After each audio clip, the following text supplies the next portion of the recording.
ପିଲାମାନେ, ତୁମ ଶ୍ରେଣୀର ଆମ ଭାଷା ଆମ ସାହିତ୍ୟ ବହିରେ ଥିବା ଟିକି ଫୁଲଟିର ବାସ କବିତାଟି ଆମେ ଆବୃତ୍ତି କରିଥିଲେ ଏବଂ ପ୍ରଥମ 3 ପଦ ବିଷୟରେ ଆଲୋଚନା ବି କରିଥିଲେ। ଆଜି ଆମେ ଶେଷ 2 ପଦର ଆଲୋଚନା କରିବା। ନୀତି ମୁଁ ଡାକଇ ଭକତି ଅନ୍ତରେ, ହେ ପ୍ରଭୁ ପରମେଶ୍ୱର। ନୀତି ମୁଁ ଡାକଇ ଭକତି ଅନ୍ତରେ, ହେ ପ୍ରଭୁ ପରମେଶ୍ୱର। ଯେଉଁ ବାସଟିକ ମାଖି ଦେଇଅଛ ପ୍ରତି ପାଖୁଡ଼ାରେ ମୋର, ଯେଉଁ ବାସଟିକ ମାଖି ଦେଇଅଛ ପ୍ରତି ପାଖୁଡ଼ାରେ ମୋର, ସେହି ବାସନାକୁ ଭିତରିବା ପାଇଁ ଦିଅ ମୋ ମନରେ ବଳ। ସେହି ବାସନାକୁ ଭିତରିବା ପାଇଁ ଦିଅ ମୋ ମନରେ ବଳ।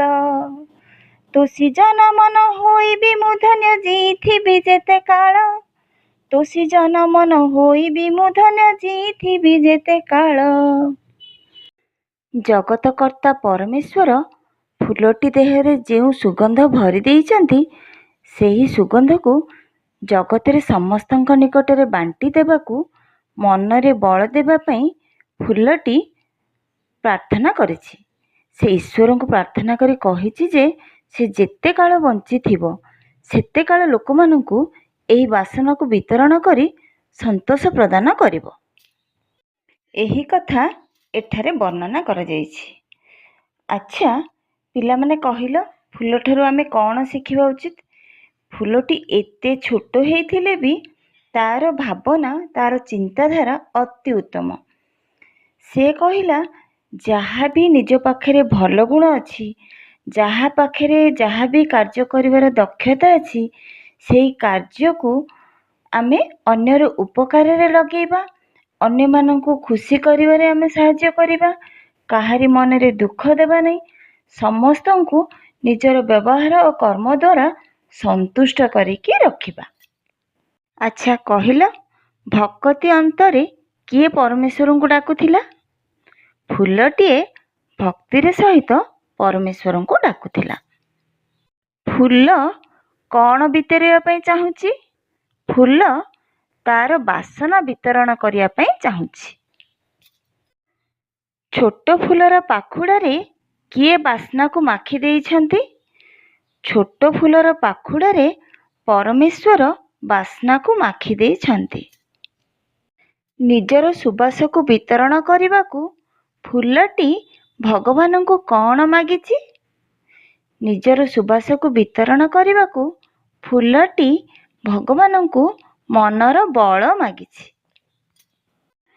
ଫୁଲଟି ଜିଇଁଥିବା ଯାଏ କ'ଣ କରିବାକୁ ଚାହେଁ? ଫୁଲଟି ଜିଇଁଥିବା ଯାଏ ତାର ବାସନାକୁ ବିତରଣ କରି ଜନମନର ସନ୍ତୋଷ ବିଧାନ କରି ଧନ୍ୟ ହେବାକୁ ଚାହେଁ। ପଦ୍ୟ ରୂପରେ ଥିବା ଭକତି ଶବ୍ଦଟି ଗଦ୍ୟ ରୂପରେ ଭକ୍ତି ହେଉଛି। ସେମିତି ଧରମ ଶବ୍ଦଟି କ'ଣ ହେବ? ପରାଣ ଶବ୍ଦଟି କ'ଣ ହେବ? କରତା ଶବ୍ଦଟି କ'ଣ ହେବ? ଦେଖିବା। ଧରମ ଶବ୍ଦଟି ଧର୍ମ ହେବ, ପରାଣ ଶବ୍ଦଟି ପ୍ରାଣ ହେବ, କରତା ଶବ୍ଦଟି କର୍ତ୍ତା ହେବ। ଯେଉଁ ବାସଟିକ ମାଖି ଦେଇଅଛ ପ୍ରତି ପାଖୁଡ଼ାରେ ମୋର, ଏହି ପଦ୍ୟାଂଶଟିରେ ବାସ ଶବ୍ଦଟି ଫୁଲର ବାସ୍ନାକୁ ବୁଝାଉଛି।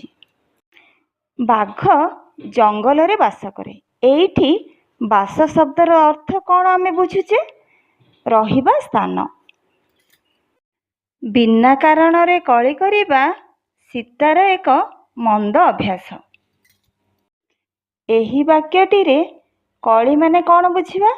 କଳି ମାନେ ଝଗଡ଼ା କରିବା। ଫୁଲର କଳିଟି ଦେଖିବାକୁ ଖୁବ୍ ସୁନ୍ଦର। ଏହି ବାକ୍ୟରେ କଳି ମାନେ ଆମେ କ'ଣ ବୁଝିବା? କଳି ମାନେ କଢ଼, ଫୁଲ କଢ଼। ପିଲାଟି ଗୀତ ଗାଇ ଗାଇ ଯାଉଛି। ଗାଈ ଶବ୍ଦର ଅର୍ଥ ଏଠି ଆମେ କ'ଣ ବୁଝିବା? ଗାଈ ମାନେ ଗୀତ ବୋଲିବା। ସେମିତି ଗାଈ ଗୋଟିଏ ଗୃହପାଳିତ ପଶୁ। ଏଇଠି ଗାଈ ଶବ୍ଦର ଅର୍ଥ ଆମେ କ'ଣ ବୁଝିବା? ଗାଈ ମାନେ ଗୋଟେ ପ୍ରାଣୀ, ଜୀବ। ବର୍ତ୍ତମାନ ଆସ ଗୋଟିଏ ଗୀତର ପ୍ରଥମ ପଦଟିଏ ଶୁଣିବା। ସରଗର ଫୁଲ ଆମେ ସରସ ସୁନ୍ଦର, ସରସ ସୁନ୍ଦର। ସରଗର ଫୁଲ ଆମେ ସରସ ସୁନ୍ଦର, ସରସ ସୁନ୍ଦର।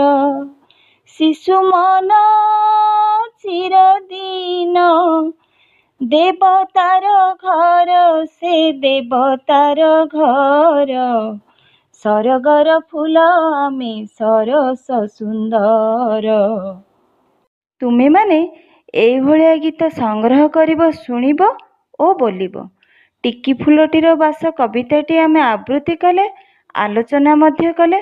ବର୍ତ୍ତମାନ କବିତାଟିକୁ ମନେ ରଖିବ ଏବଂ ଅଭ୍ୟାସ କାର୍ଯ୍ୟଗୁଡ଼ିକ କରିବ।